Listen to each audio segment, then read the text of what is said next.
When my ex broke up with me, I was a very heartbroken boy. I was going through a lot of suffering, and I knew that something needed to change. And that thing for me that helped me change was self improvement.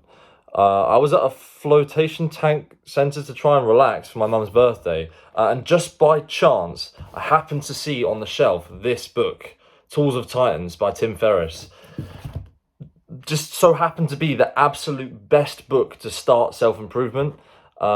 And I picked it up, I read it, and it changed my life. Like, it changed my mindset in so many ways that there's all these points that it makes that are kind of buried into my subconscious now. So it's almost like I don't have to think about it. Problems come in and it just gets solved by these things in this here book. And it's incredible. I honestly think for anyone getting on self-improvement, this is the book to start. It gives such a wide overview of so many self-improvement things. You can skip through the bits you don't want and choose the bits you do want.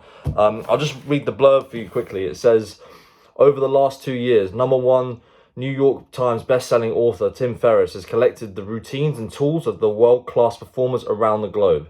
Now, this distilled notebook of tips and tricks that helped him double his income, flexibility, happiness, and more is available as Tools of Titans. Sick book, mate.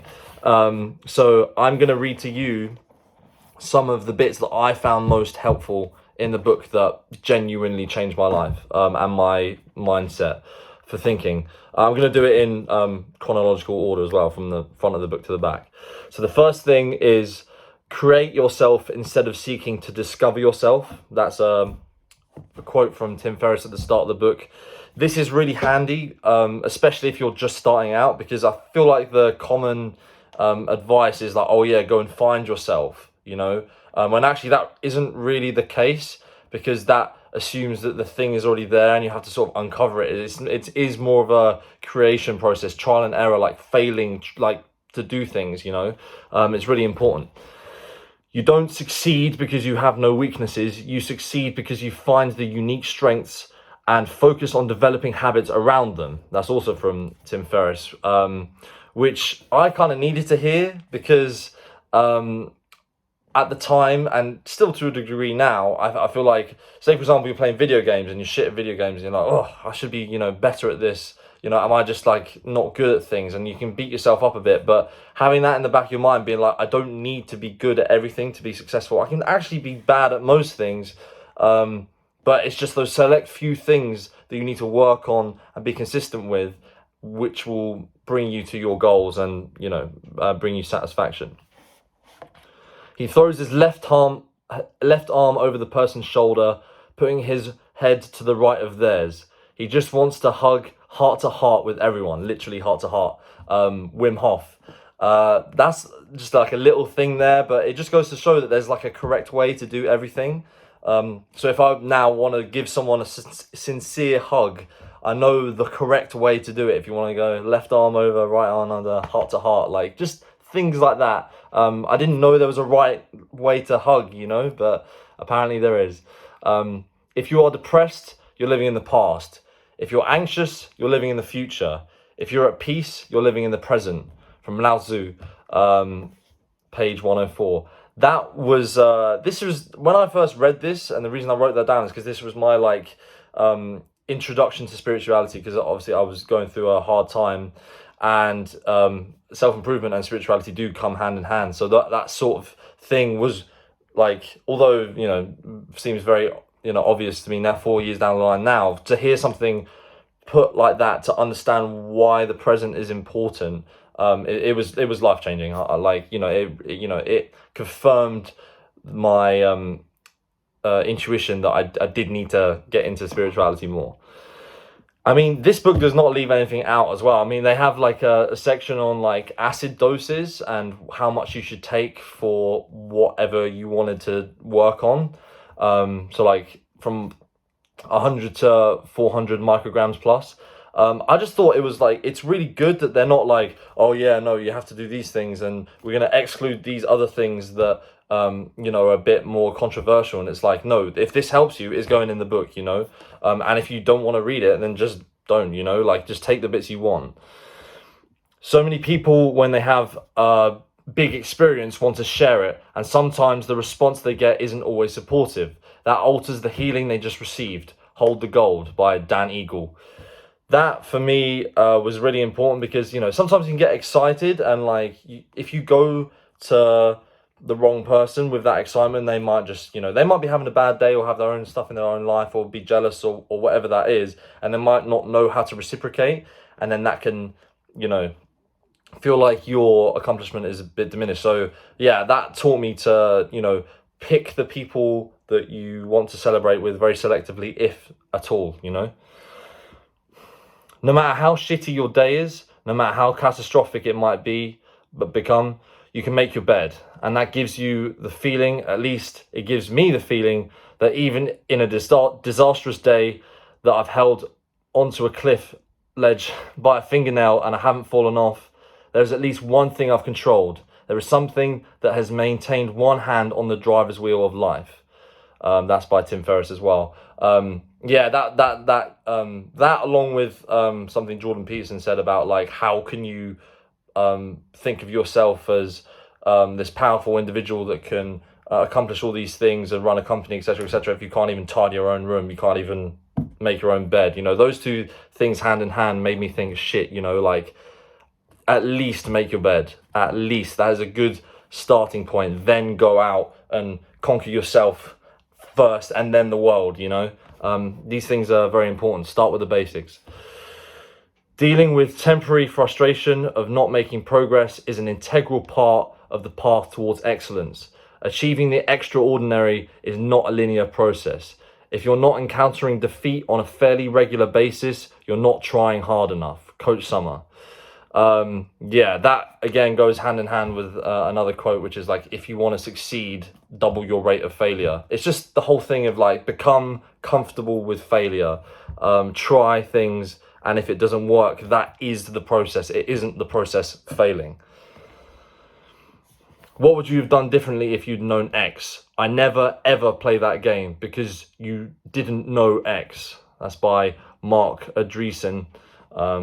So that was absolutely life-changing for me to read that, because, you know, yeah, you can always, it's so easy to be like, oh, what if I'd have done this? But you didn't know, did you? And like, it is completely pointless thinking about that. The reason that we progress is because we make mistakes. It's like, so yeah, you had to have done that to arrive where you are. Do not beat yourself up about it, you know, learn from it, and then you won't make the mistake again. That's the important thing. Don't overestimate the world and underestimate yourself. That's by Tim Ferriss. Yeah, I think I needed to hear that at the time, and sort of as it's been, you know, 4 years since I read that, like my real world experience has confirmed that. Like, yeah, sometimes something can seem so massive in your head, but then when you actually do it, you don't realize how strong you can be and how, you know, that strength can actually surprisingly easily have an effect on the world. There's a bit of a long one here. If you want an average life, successful life, it doesn't take too much planning. Just stay out of trouble and go to school and apply for jobs you might like.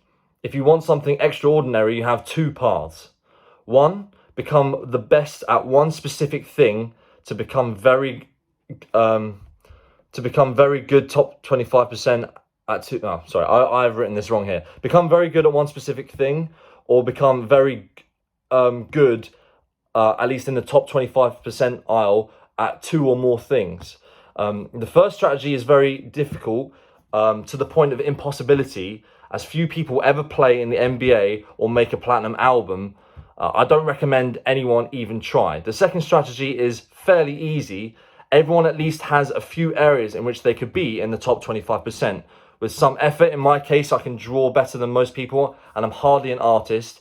And I'm not any funnier than the average stand-up comedian who never makes it big, but I'm funnier than most people. The magic is that few people can draw well and write jokes.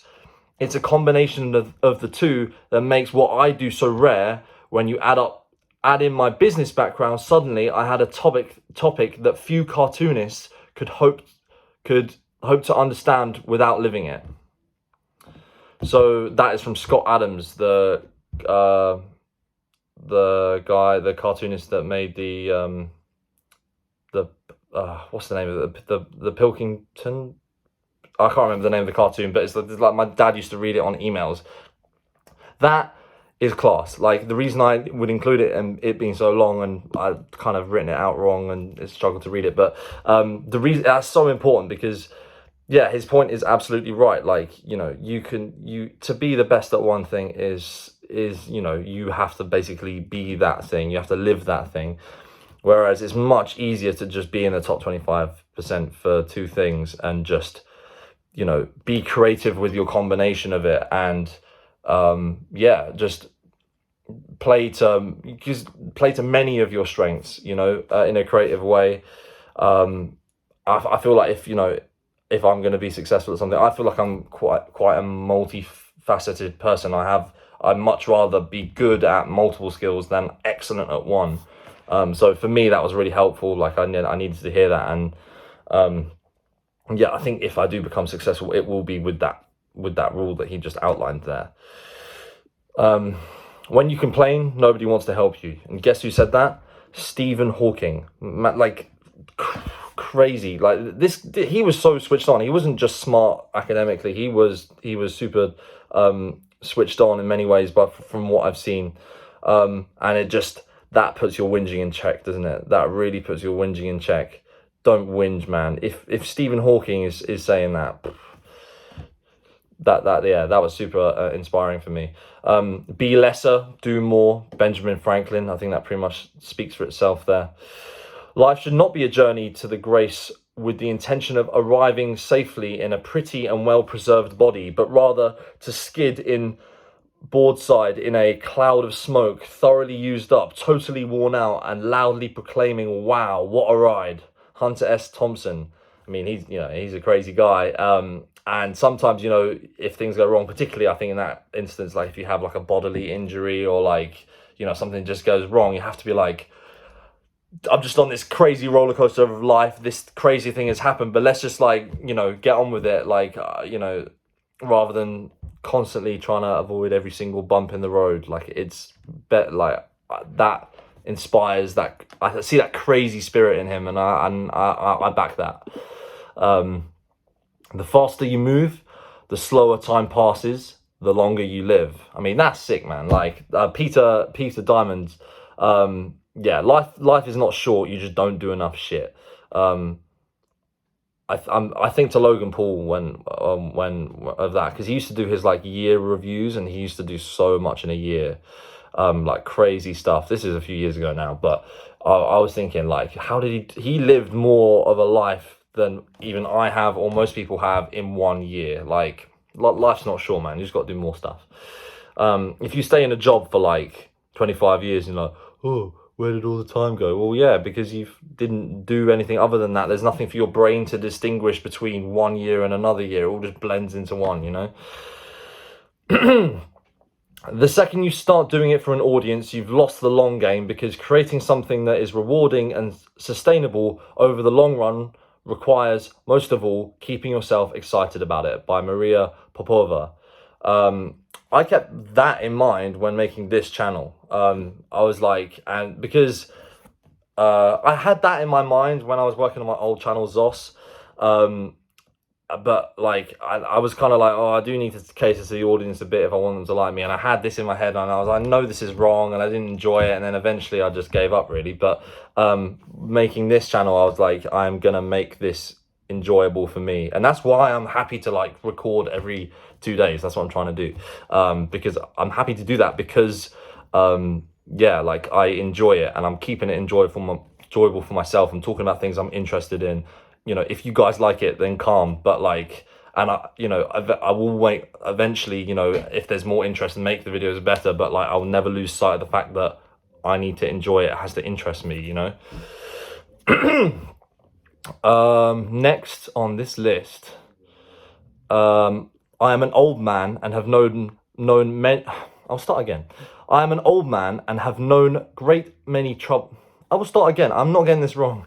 I am an old man and I have known a great many troubles, but most of them have never happened, by Mark Twain. That is crazy. That is good for the anxiety, that trying to use logic to tackle your own anxiety.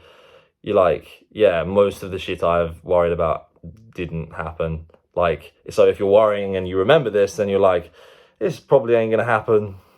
Just, it's fine. I was definitely more anxious at the time, and I'd say my anxiety has improved. So, and maybe that quote contributed to it. Inviting Mara to tea. This is a poem for you boys and girls at home. This human being is a guest house. Every morning a new arrival. A joy, a depression, a meanness. Some momentary awareness comes as an unexpected visitor. Welcome and entertain them all. The dark thought, the shame, the malice. Meet them at the door laughing and invite them in. Be grateful for whoever comes, because each has been sent as a guide from beyond. By who else other than Rumi, man? Mad. I didn't know who Rumi was at the time. That was the first I'd seen of Rumi. But yeah, crazy. That's my favourite poem. Like, still is. I love that. Because for me, I feel like I'm living in a story. I have nothing to back that up other than a feeling, but I just feel like I'm living in a movie all the time. And that kind of feeds that feeling that I have, you know. It's like, yeah, it feels like there's something outside of this that is watching me and is like sending me things to deal with. Yeah, I love it. It just confirms this feeling. I think it's great. Rumi is a sick guy. And finally, life is not waiting for the storm to pass. I think I missed a word there. Life is not about waiting for the storm to pass. It's about learning how to dance in the rain. That is by Vivian Green.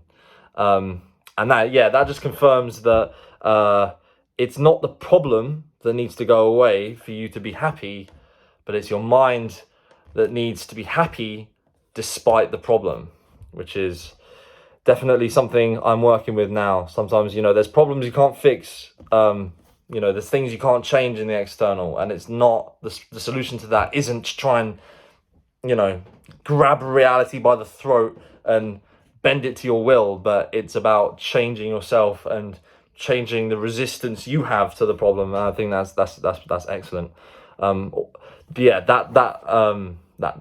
That's it for quotes. But this book was, you know, incredible. It was life-changing. I think it definitely gave a great overview of everything for self-improvement. They talk to important people, like, especially when you don't really know about self-improvement and stuff. They talk to like celebrities that you're like, oh, I know that person. Like it bridges that gap for you, makes it feel sort of somewhat familiar and comfortable, and yeah, incredible. So yeah, that's it. Tools of Titans. Get into self-improvement from this, and then from whatever bits you like, then be like, oh, say for example, I like Wim Hof and his like breathing techniques. Then go and watch the Wim Hof videos and get his book or whatever that is. Or, you know, you like the finance parts of it, and you know that which I didn't necessarily take to too much, but like you know, go and explore it off of that. I think this is a great jumping board. Anyway, goodbye.